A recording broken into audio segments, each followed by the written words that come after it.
This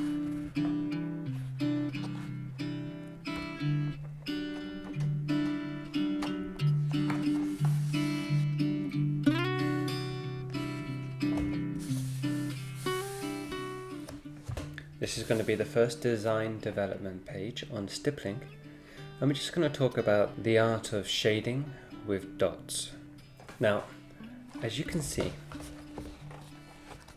dots is a very great way, or stippling is a very great way to create shading because it gives this sense of detail.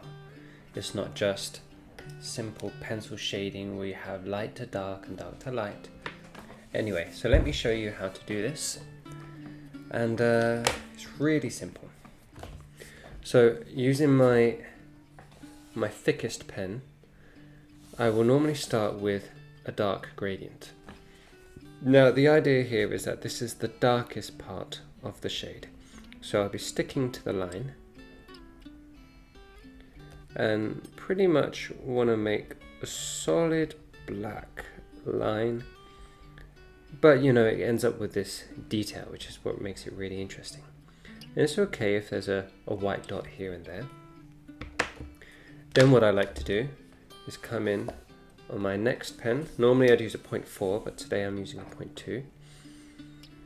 And then I'll come in and just kind of fade it outwards. Just let it grade outwards. And the idea here is that I'm still using dots, as you can see, but I'm just letting it become less and less dense as I come out.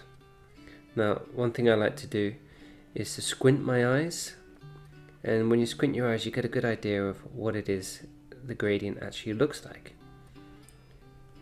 Sometimes it's too easy to just focus on the dots that you're putting down and forget about the actual gradient.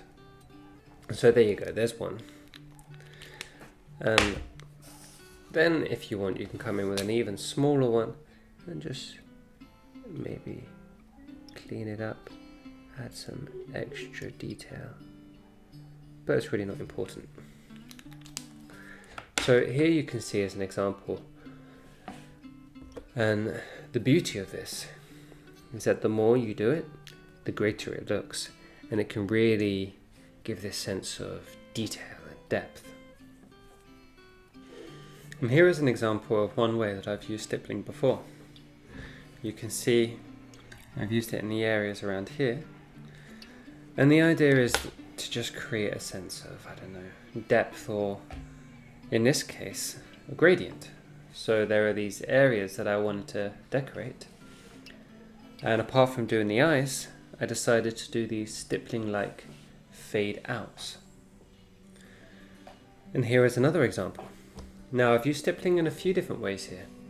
Again, you've got these shapes, but instead of having the gradient come out, I've made the center the light, and around the edge of the shape I've done the stippling. And you can see I've done that all along these side shapes here.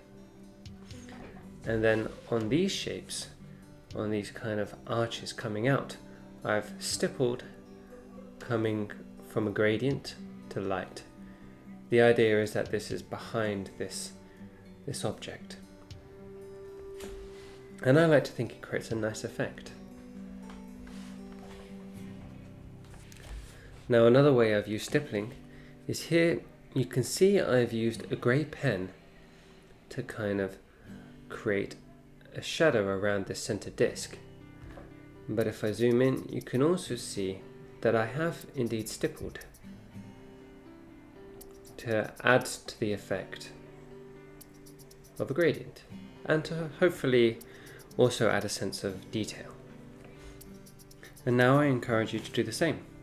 You can see here on these pages that I've provided that I have started you off. Now see if you can finish it.